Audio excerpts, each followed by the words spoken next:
El programa de aceleración de startups de IA, PASIA, IA Talks, talleres de integración de inteligencia artificial responsable y de Venture Capital, hackatones y el análisis del ecosistema jalisciense de emprendimiento en inteligencia artificial.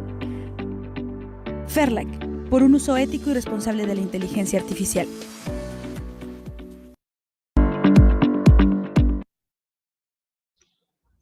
Muchas gracias, Lulu. Y ahora sí, para arrancar con nuestra charla, haremos un switch a inglés para darle la bienvenida a nuestros speakers. Welcome, everyone. Thank you for joining us. Today, we will talk about the ethics of high-risk AI applications, and I want to present our amazing speakers, Kathy and Joab from Salesforce. Kathy is the principal architect of ethical AI practice at Salesforce. Kathy develops research-informed best practice to educate Salesforce employees, customers, and the industry on the development of responsible AI. She collaborates and partners with external AI and ethics experts to continuously evolve Salesforce policies, practices, and products. Prior to Salesforce, she worked at Google, eBay, and Oracle in user experience research. She received her MS in Engineering Psychology and BS in Applied Psychology from the Georgia Institute of Technology. Welcome, Kathy.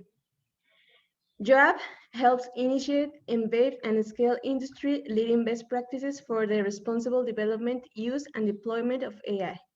Prior to joining the ethical AI team, Joab worked at Omtiar Network, where he created and led the Responsible Computer Science Challenge and helped develop ethical iOS and risk mitigation toolkit for technologies. Before that, he brought to bear his Stanford undergraduate studies in religious studies and political science as a leader and two-time founder of mission-driven social impact organizations. Thank you very much in advance, Kathy and Joab. The mic is all yours. Thank you both so very much. Yoav, would you like to share the slides? All right. So thank you all so much for being here today. We're going to jump right into it. First, let's give just a brief nod to the fact that not everyone knows what Salesforce is. I think we're one of the largest companies that many people don't know that they use or they interact with on a daily basis. 95% of Fortune 500 companies actually use Salesforce.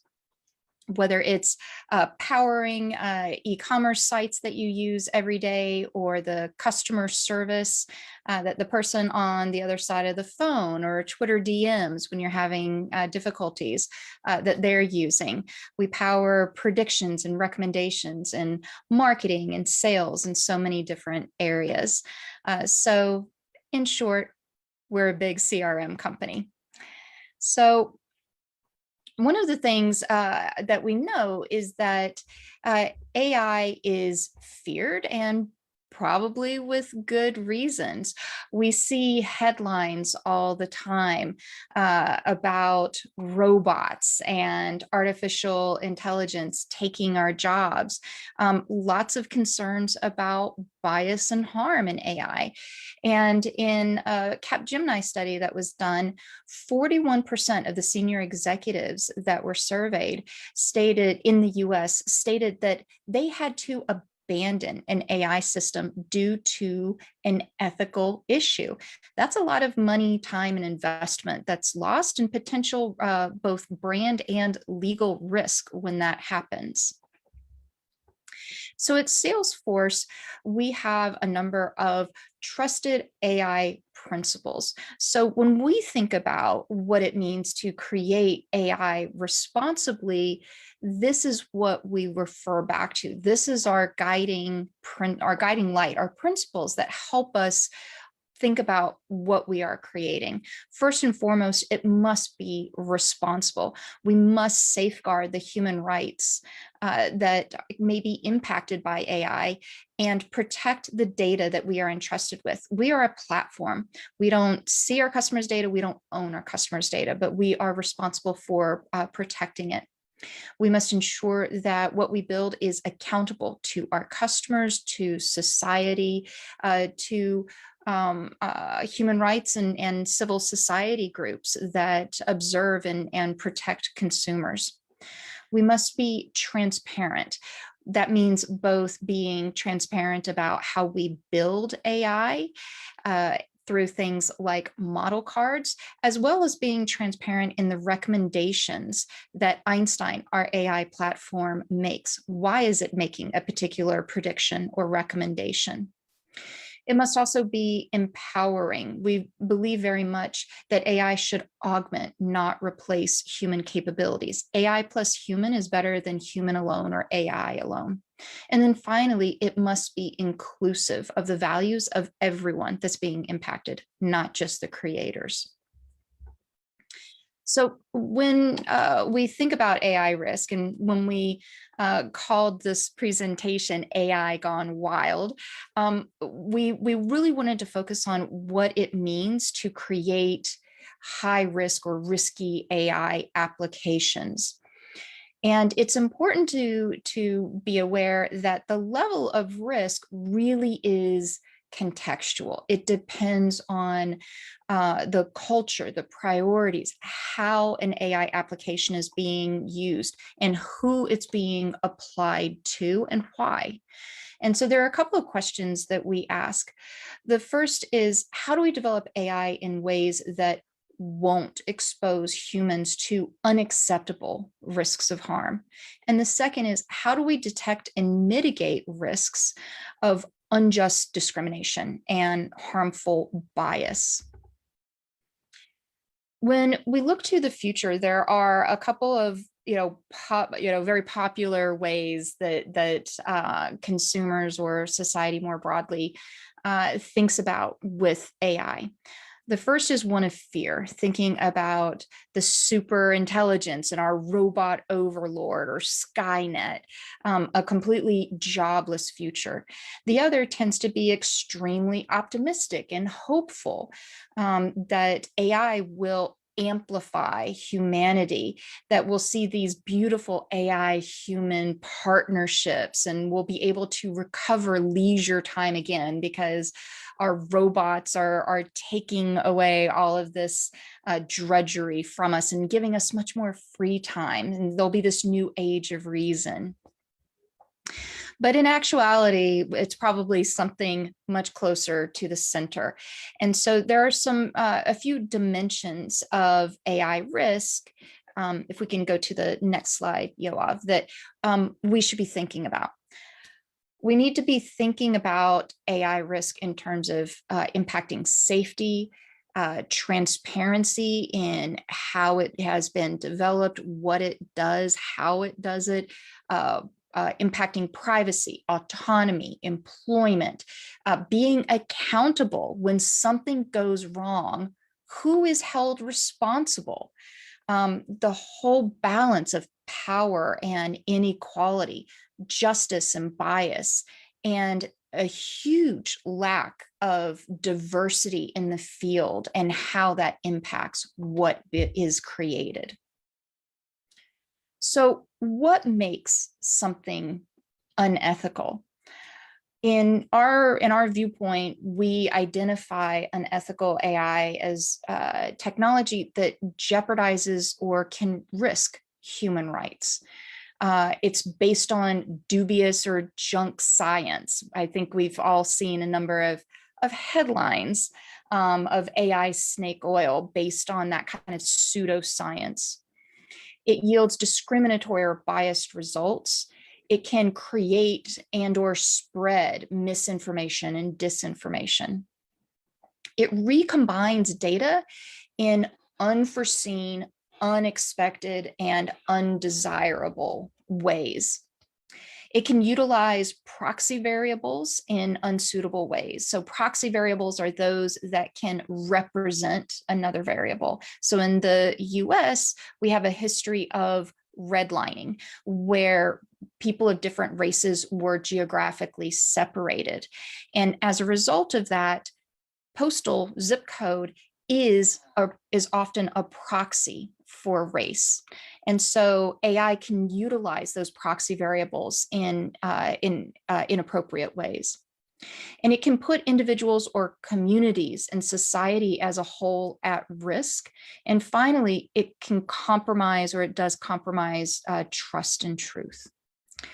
So I'm going to hand it over to you, Yoav, to take us into the broad areas of high-risk AI that we'll be talking about today.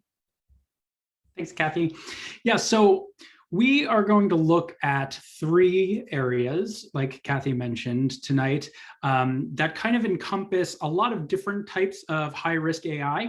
And this is not exhaustive by any stretch of the imagination, but these were 3 areas that we felt we could dive into tonight. There could be others, but the 3 are sort of a police state, which we'll describe further, compromises to economic and social opportunity through the implementation of AI, and then lastly, synthetic or generated content, video, photos, text, etc., and how those can jeopardize trust and truth and spread mis and disinformation, all of those kinds of risky behaviors that Kathy was mentioning around AI. So with that, let's start talking about what we mean when we say police state and what some of those risky applications are of AI. So the first that we really want to talk about is perhaps one that's been in the news most frequently, particularly as COVID has inspired additional applications of facial recognition technology, which is essentially AI's ability to map individual features of a person's face and correlate those features to a person's identity.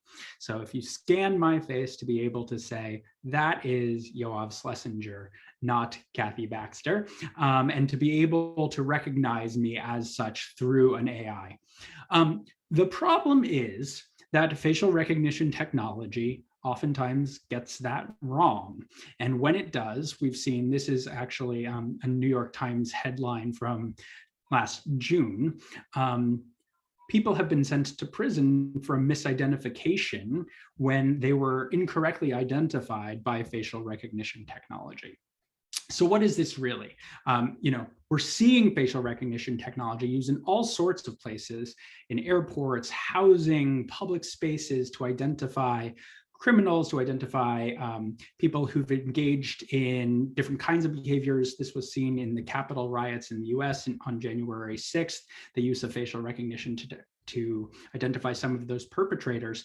The challenge is that a study conducted showed that facial recognition algorithms can misidentify certain members of certain groups up to 100 times more frequently than others. And this is particularly acute for women and women of color, and women and the intersection between those things. So when you are a white male, like I am, facial recognition technology is fairly accurate. If you are a Black woman, it is not on a magnitude that can really cause harm. And as a result, certain states and municipalities in the United States have banned facial recognition technology because of those risks, but not all. And it's being used in many applications that are probably risky, given how inaccurate it can be and is known to be through the science.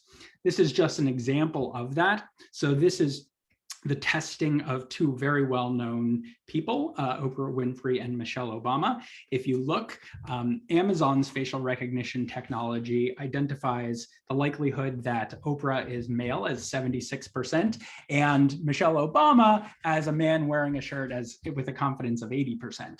So clearly inaccurate in their predictions of who those people are in attempting and what kind of person they are in attempting to identify them. Police state issue number 2, the use of these kinds of technologies to conduct emotion detection or recognition. So essentially to use that facial recognition technology and the ability to scan a face to attempt to recognize a person's emotional state. So this has been used in a variety of contexts. You can imagine airports have unsuccessfully used this to identify potential terrorists or people who may be lying about their identities to compromise safety. This is used pretty frequently in different kinds of job application and hiring algorithms. We'll talk more about that later. It's also being used to detect now in terms of proctoring examinations when someone may be cheating by diverting their gaze. It's used to detect engagement or satisfaction. So product manufacturers will be using emotion detection to see when they present a new product to people how happy, excited, satisfied they are with that product, et cetera. And it's also being used to attempt to identify a person's political affiliations or sexuality and a variety of other personal characteristics and traits based on the look of a person's face as well. The problem here is, in the same way facial recognition technology is inaccurate or biased, so too is emotion recognition. We know that my experience and my facial expression around a particular emotion is going to vary differently and widely from even my wife's or someone who was raised in the same place as me. It's both social, contextual, cultural, personal, and all those sorts of things. And so even I today might scowl for feeling unhappy, but scowl in confusion tomorrow. And so even a scowl on my own face could register as different emotions. So the studies on emotion recognition technology basically demonstrate that this is one of those areas of junk science.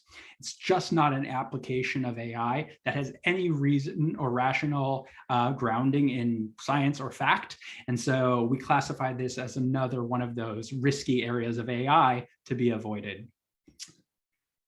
Going back, so next area of the police state is surveillance. Again, coupling AI vision and or other technologies, IoT, sensors, et cetera, to identify behaviors, characteristics, travel patterns, et cetera, of people and make judgments based on that surveillance data. So in this case, there's a variety of applications, right? So actually in COVID, we've seen people adopting these kinds of surveillance techniques to identify how close or far people are from each other in a workplace, or the length of time they spend in front of a sink washing their hands, how loudly they're speaking, since we know that COVID can be spread by raising your voice and therefore spreading more COVID droplets. This kind of surveillance for workers, particularly as people have moved into remote workplaces, to see their performance, track their eyes and attention to their screen, the keystrokes, and again, exam proctoring. We've seen this kind of AI deployed on social media. So in particularly repressive or non-democratic regimes, we've seen AI deployed to content surveil people's posts and messages or even financial transactions. And then lastly, again, with sort of facial recognition, monitoring protests, geofencing, also the application of this for maintaining borders with border fences or other natural borders between nation states, et cetera, and deploying that. And the most pronounced version of this, at least in the United States, most recently, is Amazon deploying cameras in their vans for their drivers to ensure that their drivers are not gazing away from the road, to ensure that they're delivering packages on time, et cetera, essentially forcing them to opt into this surveillance or lose their jobs. Related to all of this, again, is now another application called predictive policing, which is an attempt by AI to predict where crime is likely to occur in order to help police and law enforcement better target and address crime in their communities. Go figure, this is also not a particularly good application of AI for a number of reasons, which we'll get into. So first of all, it goes without saying, if you've seen the movie Minority Report, there's a whole notion of pre-crime, right? Perfectly identify a crime that's likely to happen or that will happen before it does and prevent it. It's the idea behind predictive policing, but it's a fantasy. It's not possible, right? So predictive policing applications, most notably, the most well-known is called PredPol in the United States, take data and try to create hotspots where they believe crime is most likely to occur. So you can see on the map here, looking at those hotspots, and then red squares essentially of where to deploy resources. And what goes into these models are things like historical crime data, geographic features, arrest and conviction records of the residents of that neighborhood, even things like school schedules. So, with patterns that show that crime committed by youths obviously occur with greater frequency when school is out of session than when it's in session. So it's essentially taking these data and trying to say, based on this, where can we predict crime is most likely to occur? The problem with this application is it does not actually do a very good job at this, as you can imagine, because what's being fed in is biased data in the first place. So if you look at this, you can actually see PredPol, this predictive policing algorithm, said, in terms of targets of white, black, and other, the least targeted were white, even though their estimated drug use was the highest, and instead sent police resources primarily to not where the highest risk of drug use was to occur, but rather which were minority neighborhoods in the first place. So using demographic characteristics and traits essentially rather than actual crime risk. And this is because of a historical bias in policing where Black and brown neighborhoods tend to be policed at much higher rates. And therefore, you can sort of show with perfect accuracy where those crimes are most likely to occur. And when you deploy police there, guess what? It didn't happen, which is demonstrating the negative case. So it's essentially public policy, bad public policy combined with bad AI to create a sort of perfect storm of a high-risk AI application. And then the last thing that I'm going to touch on in this bucket is about criminal justice. So AI is also being used in a high-risk way to either create risk scores for people who are up for parole or to recommend sentences for judges who are sentencing people who've been convicted of a crime. And by and large, those systems also assign higher risk or longer sentences to Black and brown defendants or convicted criminals than their white counterparts. This, again, takes in data that is historically biased and perpetuates it as a form of harm to society and discrimination. Black and brown neighborhoods, as I mentioned, are policed at higher rates, and those communities in the United States are less likely to be able to pay the fines associated with the crimes that they may be associated with, less likely to be able to post bail to get their way out of prison, et cetera. And so if you're taking into account past offenses as a predictor of future offense, it's simply going to be the case that Black and brown people have been convicted in the past at higher rates. And therefore, if you're using that as a predictive model for the future using AI, it will deny parole for those minorities at far higher rates. So again, we're talking about discrimination perpetuated through a system that compromises people's fundamental trust in the criminal justice system. So that's where I will stop and hand it back to Kathy to look at our second bucket, which is about AI used in economic and social opportunity and the ways it can harm those entitlements as well. Thanks, Yoav. Yes, so the first one that we're going to go into is speech detection. So I think a lot of us are very familiar with speech detection through all of our smart devices at home, and we probably talk to our phones and have our phones do lots of helpful things for us. And so it can feel like for some people, speech detection is a solved problem. But for those of us with accents, and it's important to recognize everyone has an accent. There really is no one that does not have an accent. There's a baseline that these devices are taught with. And so you end up experiencing poor experiences if you have an accent that is different than what the smart device was trained on. And so it feels not quite so smart. And so voice is the next big platform, but not so great if it doesn't work for you. And it's being used in screening for job applicants, producing records for depositions and in court proceedings. which can have very serious consequences when it misunderstands what individuals are saying, dictating clinical notes in healthcare settings, navigating a web browser if you have any kind of impairment that prevents you from being able to enter in through other devices, and creating automatic captioning. And you may be using captioning now in the Zoom meeting. And so it's not always accurate. So in fact, Stanford did a study in 2020 and found that Amazon, IBM, Google, Microsoft, and Apple had different error rates based on one's rate. So error rates for Black speakers was 35% compared to 19% for white speakers.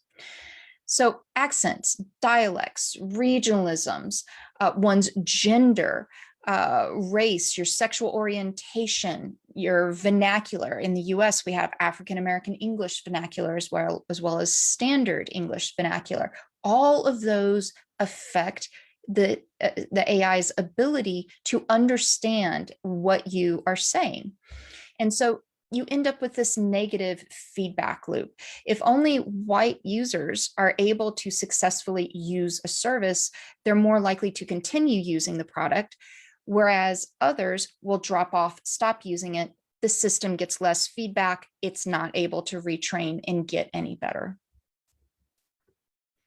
So now we want to think about healthcare recommendations and predictions. AI can be great. There's huge potential for AI in healthcare, but we find that, again, societal bias ends up impacting AI's accuracy and ability to help everyone equally. In the US, there is real societal bias in how patients are treated, and therefore recommendations end up not being representative of everyone in society. So for example, the length of hospital stays vary by US postal codes. People in more affluent zip codes have longer hospital stays. Those in poorer areas have very short hospital stays. The AI may take from that people in poor zip codes get healthy much faster. They don't need to stay in the hospital as long as those in affluent areas. And that's actually not the case. And so we see bias language in doctors' notes. You see that people without health insurance, they don't receive preventative health care or certain treatments, and therefore an AI using that information may think that poor individuals or those without health insurance don't need those treatments, and that's not true at all. We also see genetic differences. And when AI is trained on only one race, primarily one gender, then those genetic differences are not going to be captured, and we are not going to get accurate recommendations. So for example, skin cancer is rarer and manifests differently in people with darker skin tones. But when it does develop, it's much more aggressive. And so textbooks, images in textbooks are often what is used to train AI systems. And the result is that AI systems aren't able to accurately identify skin cancer in people with darker skin tones. So there are all kinds of genetic factors, as well as other factors that influence AI predictions. There are studies that show the brand of an MRI machine that's used, what time a blood test was taken, or even whether or not a patient was visited by a chaplain can all impact an AI's accuracy of their predictions. So when we have these differences, the benefits that AI can provide to healthcare are just not available to everyone. We end up getting, again, like we saw for facial recognition, we get this intersectionality of bias where societal treatment and genetic differences combine together, and you get much worse outcomes for people that are in both those groups.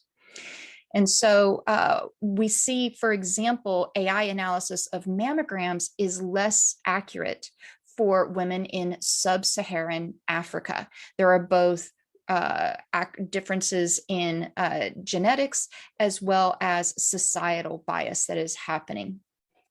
And probably one of the best known examples is AI failing to correctly identify Black patients as needing extra care in the US.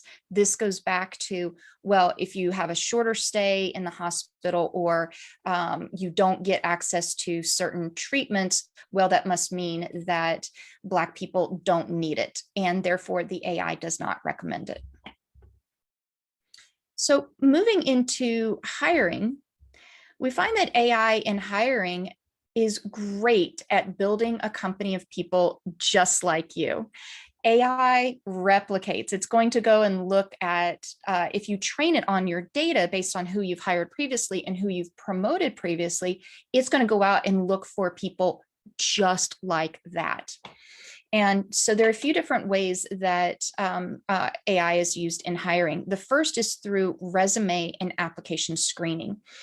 Companies get a lot of applications every single day, and it's very difficult to have enough humans to screen through all of them and figure out who the best candidates are. So it's very appealing to have AI to do that for you. But unfortunately, it ends up finding weird patterns of bias and proxy variables. One AI screening, resume screening application ended up finding that the number 1 and number 2 predictors of the best candidates are those that have the name Jared and play lacrosse. That sounds absolutely ridiculous, but it was the fact that the name Jared is correlated with males, and playing lacrosse is highly correlated with graduating from Ivy League colleges. So once you understand the proxy variables behind it, you understand the bias that comes from it. Amazon spent 3 years trying to create an AI hiring system and finally had to abandon it because the system simply would not recommend women for roles.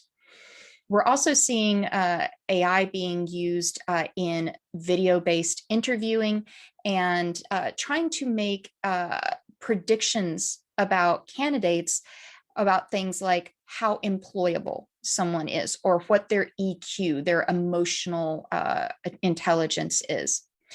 So far, Illinois is the only state that is currently regulating AI in the use of hiring, but other states are proposing these bills as well. So there are a couple of different there are many different companies that are doing this, and we need to recognize that all the same biases that come in through facial analysis, voice analysis, emotion detection, they all combine here and end up creating biased recommendations when used in hiring. All right, health and benefits.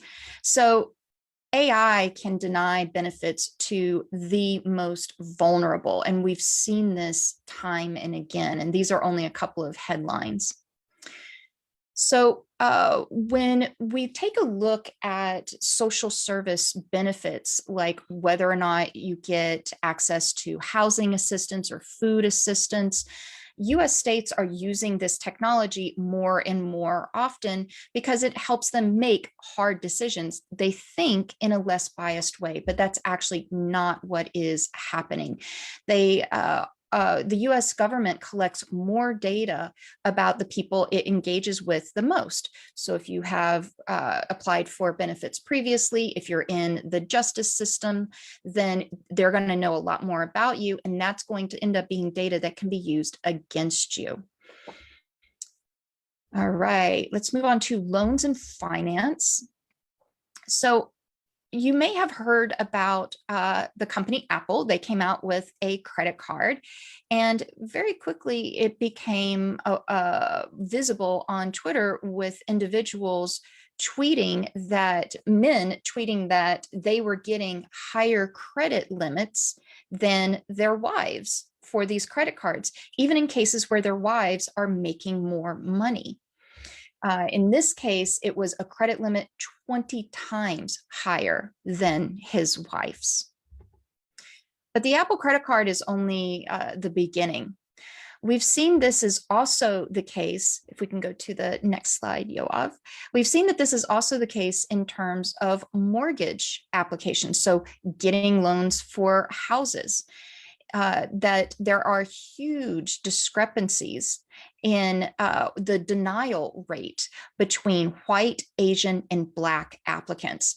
And it turns out that there are proxy variables at work here. They're not using race as a factor in deciding, but they're using things like credit scores or debt to income ratios. And these are proxy variables to race. All right, I'm going to hand it over to you, Yoav, to bring us home. All right, third bucket, generated content, my favorite area. So, as I told people, we're going to look at some deep fakes here. So let's talk about synthetic content first. What is synthetic content? Effectively, AI learns what a person's face or body looks like, and then based on that training data, and that amount of training data is coming down significantly. A few years ago, it required 15 to 20 hours of training data. Now it's just a few hours. It can create incredibly realistic versions of well-known people, even me, if this were recorded. Customer service bots can pretend to be humans. And primarily this can be done to create videos of people saying or doing things that they didn't say. And this is a very serious threat to truth, information, science, democracy, etc. And why? Well, I'll show you. So let's take a look at the first example.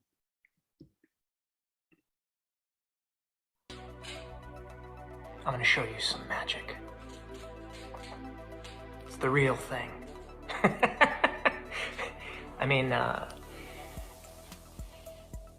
it's all the real thing. So to be very clear, that was not Tom Cruise. That is a AI generated version of Tom Cruise. A human, another person, sat for the video, but then the AI transformed his face. And that is pretty realistic for anybody who has watched a Tom Cruise movie. Now, that's fun and funny when it comes to the case of Tom Cruise. It's less funny when you imagine what someone might do with that same technology to put words into the mouth of a world leader. So here, let's look at this version as well. Let's go to the... I'm gonna show America. You blame me for interfering with your democracy, but I don't have to. You are doing it to yourselves. Polling stations are closing. You don't know who to trust. You are divided. So that's not Vladimir Putin either. But you can imagine certainly that if a video like that were released on the eve of an election or used to perpetuate mis and disinformation about an election, or even to announce a nuclear attack that didn't occur, there are very frightening applications of deepfake technology that we should be very concerned about. And there is a race to be able to better detect deepfakes, since the same essential technologies that create it can be used to detect it as well. But when it comes to risky and high-risk AI applications, in my mind, there's very little that actually compares with deepfakes. But you can do this for language too.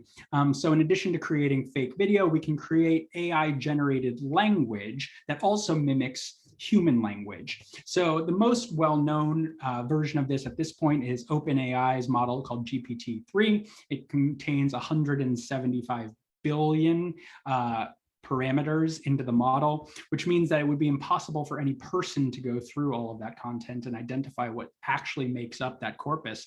But it's used now to do autocomplete in your Gmail, create content in other emails. You can even generate news articles that are very simple, like obituaries or financial news. The problem is, again, bias. So if you feed GPT-3 the word Muslim, and ask it to generate content off of that. In over 60% of the utterances that GPT-3 will create, it associates Muslim with shooting, bombs, murder, and violence.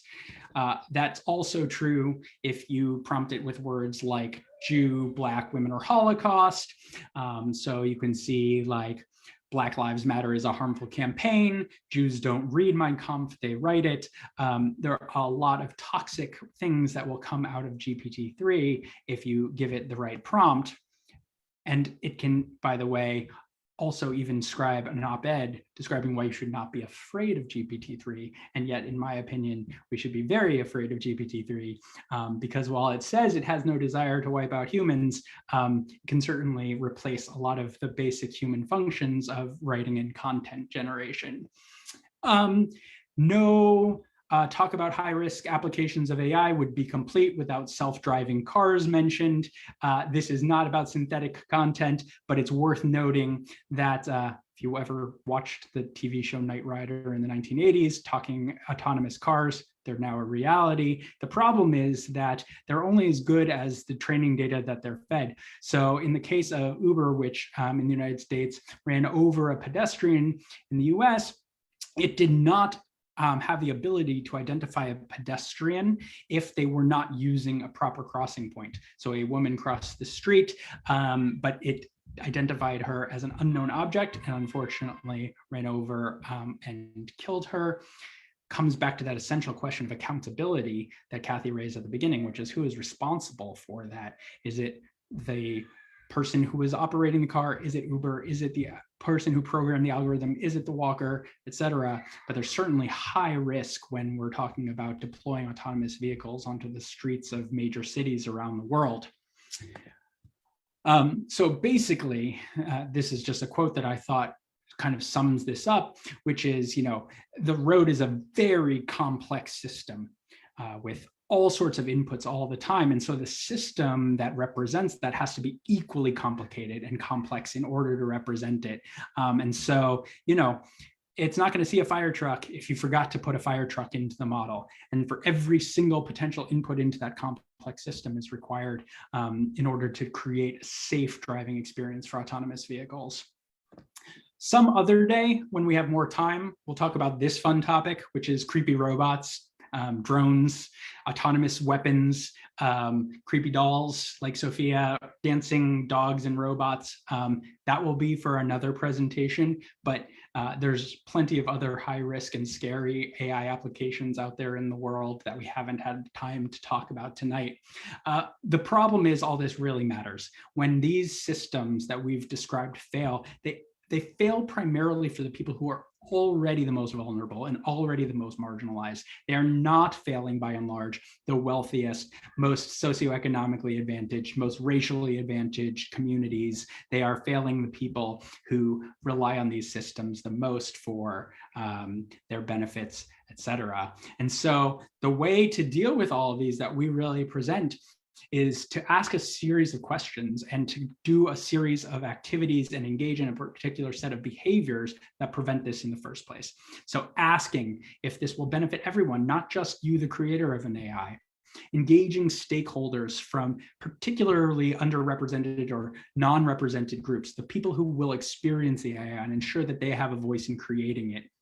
Bringing in experts from science and representatives from academia, et cetera, using models that can actually be explained, that have the ability to create transparency and empowerment for their users, to understand, obviously, the sources and forms of bias that may be perpetuated in these models. And ultimately, at the end of the day, the most important question is to ask, not just can we do this, can we build this system, but should we build this system, which gets at the ethical imperative to build responsibly, to build systems that are accountable, empowering, transparent, inclusive, so that we avoid the kinds of harms that Kathy and I have spent some time describing tonight. When we do that, to recapture Facebook's phrase, which was to move fast and break things, we think that there's a real opportunity for the AI community to move purposefully and fix things, to build AI that actually benefits society and that benefits all of us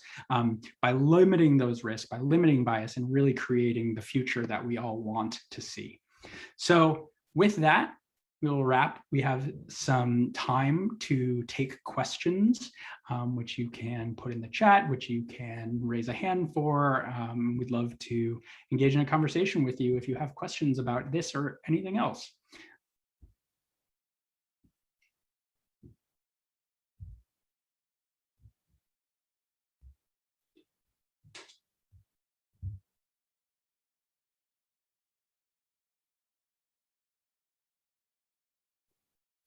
So there was one question in the chat that I responded to, asking if it's legal to use this type of technology. And so I put into the chat 3 of the related technologies or applications that are banned in the state of California. There is not a federal law against this, but definitely hoping to see at a federal level some of these restrictions put in place. And we're all waiting to see the EU AI regulation. It's been leaked. It will officially come out on April 21st. I don't know if the legislation that's been leaked is the actual draft that's going to be shared out, but we'll be very curious to see what the EU proposes in terms of deep fakes and many of the other high-risk AI applications. So I see another question here. How can we make AI better and unbiased data? Would you like to grab that one, Yoav? Sure. Well, we could spend a whole session on that too. First of all, it's important to recognize that there will never be data that is unbiased. Every data set, every AI model or algorithm will have some amount of bias built in based on the decisions of its creators. So even just the process of which data do I think need to be unbiased, even just the decision of what data do I include is already introducing some human bias into that decision-making process. It can also be introduced through representation. Who is actually contributing to that data set? It can be introduced actually once the model is deployed. So there are a lot of entry points into which bias can creep into a model. In order to limit it and to mitigate it, there are a set of steps that you can take. And there are some mathematical definitions of how to identify different types of bias and strategies for remediating it. So the first question is to look at the data itself and to see if it's representative and diverse and incorporates all of the different kinds of people or speakers, et cetera, that you would want to include. So for example, in speech recognition, you want to look at that data set and ensure that it has people of all ages, of all with different accents and dialects, et cetera. If they're not included in the data set, it just won't recognize their voices. And then once that system is deployed, to be able to test it on speakers, for example, of that as well, to be able to identify places where it may be unfair and where it may be perpetuating bias. All of this just takes work, commitment, and effort to doing it. It's easy to deploy an AI system. It's hard to deploy an AI system responsibly. So there are lots of techniques for doing it, but at the core, it's really about interrogating the assumptions that you make as a creator and ensuring that those assumptions align with the objective you're trying to achieve and the outputs that the system is then delivering. All right. Maybe we'll go to somebody with who wants to ask a question live. Francisco, I see you have your hand up. Yeah, thanks. So I was thinking about the Apple credit mortgage. I don't remember exactly how it was called, but how does the algorithm work? I didn't understand which data it analyzed or. Yeah, so Goldman Sachs is actually the bank behind the Apple credit card. And I don't think they have published a model card or stated explicitly all of the factors that they use in the model. They have repeatedly said, we can't be biased. We're not using gender in our model, but clearly they are using some other factor in that model that does serve as a proxy variable. I expect credit score may be one of those, which credit scores in the US already are known to have multiple kinds of bias in it. So for example, and this is, I don't want to go too much into a rat hole, but just to explain in the US, for those that might not be familiar with how credit scores are calculated, you get positive points every time you pay off your credit cards or your mortgage, your home loan on time. But if you are in an apartment, you get no credit every time you pay your monthly rent on time. However, you get dinged if you don't pay your apartment rent on time. So credit scores benefit people who own homes and only penalize people who live in apartments. And so that can be a proxy for race or other factors.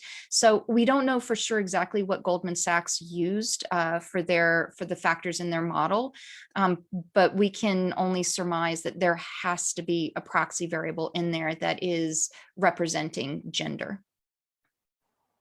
Okay, so I think by this that we can say it is possible they just replicated the way the bank works in those manners, in those ways. It's hard to know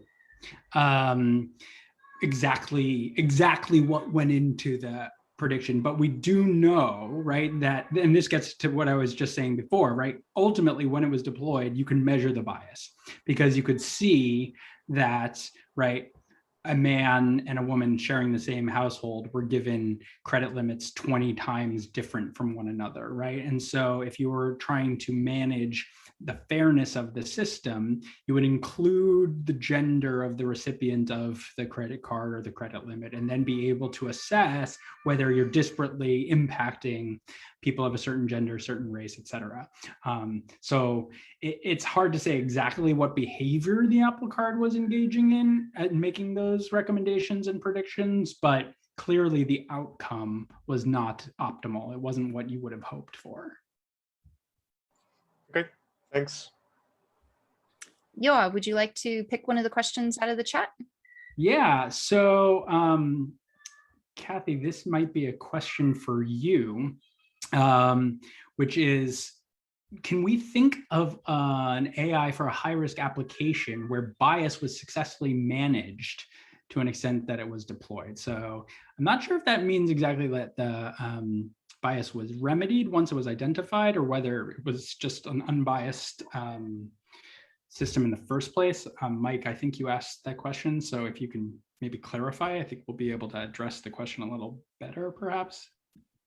Yeah, I wrote it hurriedly, putting up the washing outside. I'm just basically looking for an example where we can say things went right. So an example that comes to my mind, Yoav, if I don't know if you want to see if there's another one. This isn't necessarily high risk, but our Einstein Analytics team, as they were creating a sentiment analysis model, they came to us because they had identified bias in the model. So in a sentiment analysis model, it's meant to take in a bunch of phrases, statements. So you can imagine Twitter data, and a company wants to know how the public broadly feels about their brand or a product. And so they use the sentiment analysis model, and it gives positive, negative, neutral on it. And the team found that there was identity bias in it. So certain identities like the word Muslim or feminist were automatically, if it was included in this sentiment, it was automatically scored as negative. Even if it was something like, I'm gay and I'm proud, which is clearly a positive sentiment, if it included the identifier gay, it was marked as negative. Why? Because it was trained on data that had bias in it. So Yoav and I worked with that team to identify the identifiers that were skewing the model, and then found alternative training data, retrained the model, and the team was able to have a less biased model. Again, we can never say a model is 100% unbiased, because what we looked for was identity bias. Maybe there are other kinds of bias that we didn't find in that model, but we were able to mitigate the identity bias while keeping a really good accuracy F1 score. And so that, I think, is an example of a place where we, prior to it being launched, found bias, went through a process, mitigated it, and we were able to still keep a good accuracy score for it.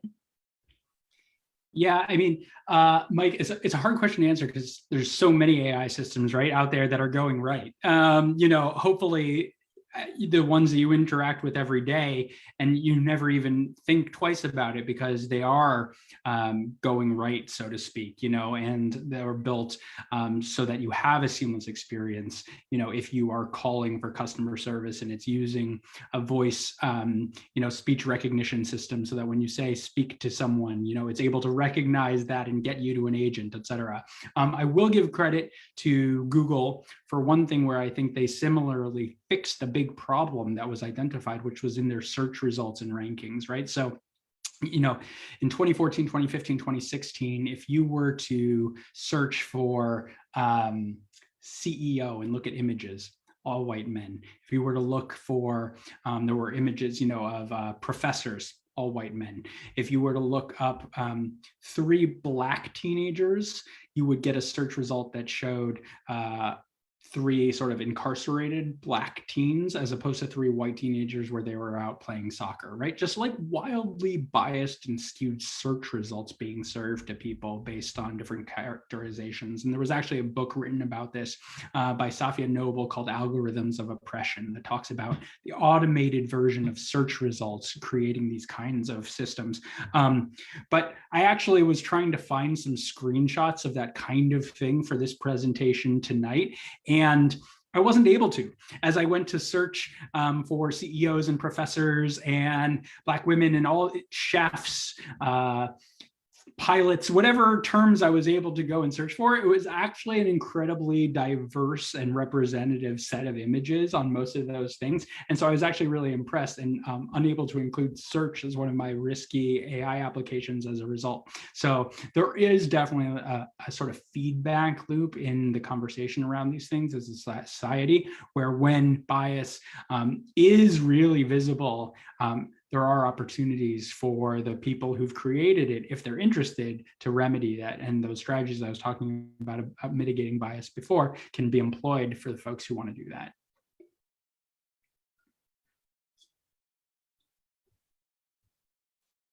All right. Do you want to? Just looking if there's another question. So there is one about using AI to prevent violence against women. I'm not aware of any. I think there are a number of AI for good solutions where the companies or organizations are trying to identify potential for harm. So finding threats in social media posts, or trying to predict, is someone likely to commit suicide, again, based on posts that they are posting on social media. This is obviously a very tough area to be able to discern individuals. I'm trying to remember what they call them. There's like the wolves and there's something else. So like individuals that are simply I don't want to say simply, but they are posting a lot of hateful content, but they don't actually intend to act on it.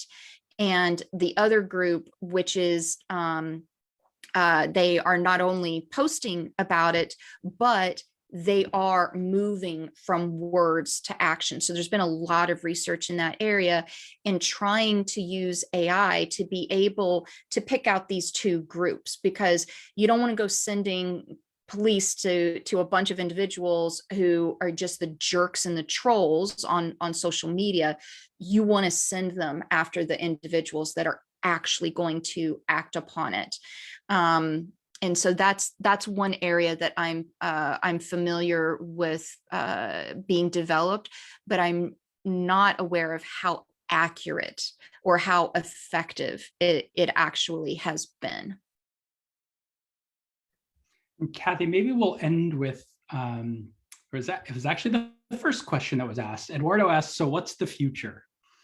Do you want to, it's a good question to wrap up with. Do you want to say what you think the future is, and then I'll offer mine? Oh, sure. Give me the hard question. Yeah, I don't know. I think I really am looking towards what impact regulation is going to have. We saw GDPR had a big impact on how companies globally, not just those based in Europe, how they handle data and consumer privacy. And so I'm really looking, really interested to see, can similar regulation on AI, can we see a rising tide lifting all boats? Will this actually have an effect to improve some of these really horrible applications of AI and bias that it's causing? How about you, Yoav? Yeah, so I don't think we're headed for the Terminator Skynet version of the future. I think we're headed for a version of the future where hopefully AI does augment human capabilities in really exciting and powerful ways, because we're able to identify these risky areas and collectively decide that these are not things that we will tolerate as a society. These are not areas, right? Whether through regulation, like Kathy was talking about, or whether just through societal agreements, or whether it's individual state and jurisdictional bans on certain technologies, et cetera, right? That we will move in a direction where we unlock the potential of AI to do things like helping doctors better diagnose and prescribe treatment for cancers, or where we'll better be able to augment service agents' ability to help people who call in for customer service, where we'll better be able to deliver better shopping experiences for people because we're able to serve them more personalized experiences without compromising their data and security, et cetera. I think there's a lot of opportunity here, but we have to keep our eye on the ball for what are the positive uses of AI and how do we limit the kinds of harms we've been talking about in order to unlock that potential and keep us away from Skynet and keep us away from the harms of the dancing dogs. So anyway, that's my version of the future. Lulu, Fabi, do you want to wrap up? Yeah, I'm actually like, I believe everyone here is very excited with all the words you're saying. So I really don't want it to end this session. It was really, really interesting. And yes, exactly like Eduardo is saying, very interesting. So thank you very much. And we are heading to the third AI talk and the last one with these 3 talks that we have. And it was really great talk. And thank you very much. We'll see you soon. Thank you for having us, everyone.